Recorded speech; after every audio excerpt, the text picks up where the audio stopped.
청취자 여러분 안녕하세요. 오늘은 김승호 회장님의 북콘서트 강연, 그 녹취록을 좀 같이 들여다볼까 합니다. 네, 안녕하세요. 이게 보니까 농장에서 얻은 지혜 같은 것도 있고 또 유명인들한테 어떻게 다가가는지 뭐 그런 좀 흥미로운 얘기들이 많더라고요. 맞아요. 특히 그 농사일에서 발견한 통찰 같은 게 되게 인상 깊었어요.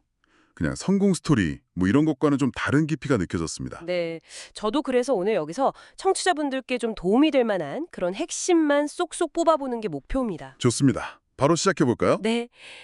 가장 먼저 제 눈길을 끌었던 거는요. 100년 넘은 호두나무 얘기였어요. 아, 그 호도나무. 네.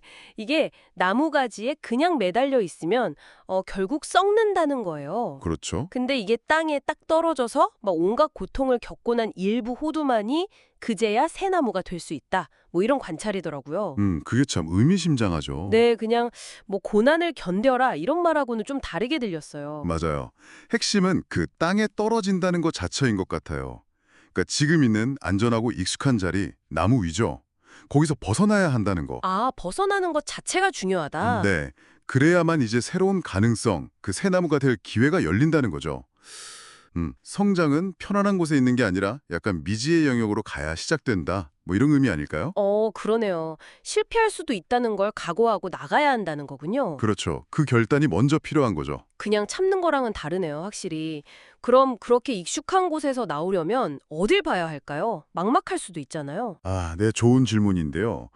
그게 바로 다음 얘기, 그 트랙터 얘기랑 이어지는 것 같아요. 트랙터요? 네. 김 회장님이 밭을 갈 때 바로 앞에 땅만 보거나 아니면 옆에서 막 다른 농부가 뭐라 하는 거 신경 쓰면 줄이 막 삐뚤빼뚤해진대요. 아, 진짜요? 네. 근데 저 멀리 있는 지평선, 거기에 딱 한 점을 정해놓고 그걸 보면서 가면 신기하게 줄이 똑바로 쫙 갈린다는 거죠.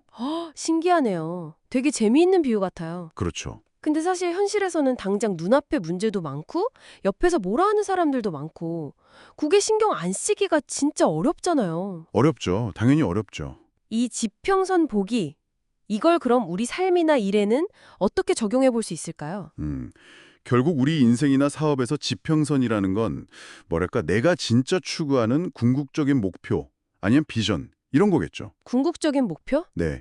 그래서 단기적으로 좀 잘 안 풀리거나 주변에서 이렇다 저렇다 얘기하는 거에 흔들리지 않으려면 그 큰 그림, 나의 그 지평선의 시선을 딱 고정하는 연습이 좀 필요한 것 같아요. 연습이요? 네. 청취자 여러분의 지평선은 과연 어디일까?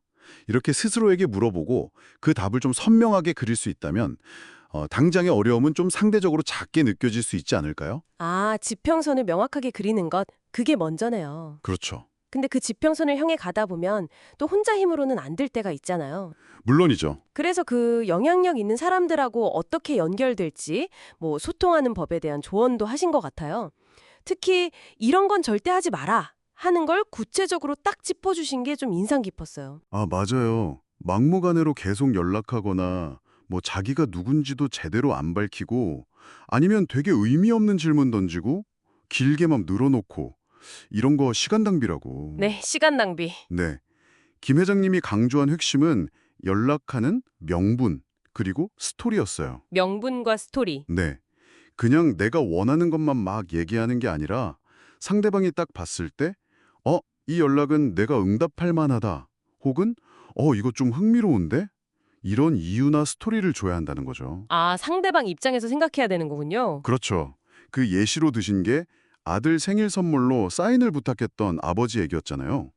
그 진심이 느껴지는 편지에 감동해서 우편료까지 직접 내면서 책을 보내주셨다고. 아, 맞다. 그런 얘기가 있었죠. 네, 바로 이런 게 서로 상호작용을 만드는 일종의 가치 제안인 셈이죠.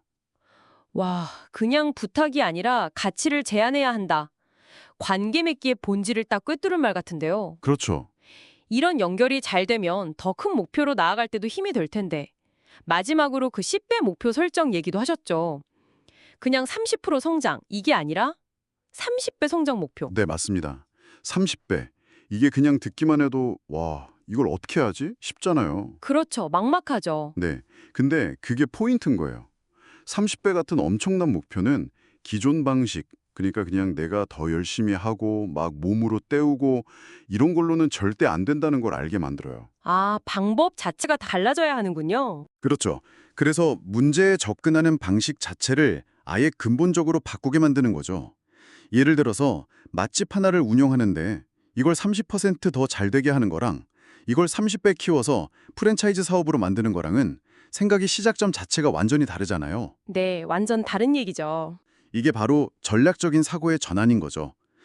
어쩌면 지금 청취자 여러분의 목표가 그냥 현재 상황에서 조금 더 나아지는 정도에 머물러 있다면 이런 10배 목표 설정처럼 아예 생각의 틀을 확 깨는 자극이 필요한 시점일 수도 있겠다. 이런 생각도 듭니다. 네, 오늘 김승호 회장 강연 녹취록을 통해서 여러 가지 생각해 볼 점이 많았네요. 익식함에서 벗어나야 하는 호두나무 얘기부터 멀리 지평선을 봐야 한다는 것, 또 관계를 맺을 때는 명분과 가치를 제한해야 하는 것, 그리고 때로는 10배 같은 큰 목표가 우리 생각의 틀을 바꿔준다는 것까지. 네, 중요한 포인트들을 잘 짚어주셨습니다. 마지막으로 청취자 여러분께 질문 하나 던지면서 마무리하면 어떨까 싶어요? 네, 좋습니다. 더 큰 성장을 위해서 지금 여러분이 과감하게 잘라내야 할 불필요한 가지는 혹시 없을까요? 아니면 주변의 시선이나 당장의 어려움 대신에 집중해야 할 여러분만의 지평선은 구체적으로 어떤 모습일지 한번 생각해 보시면 좋겠습니다.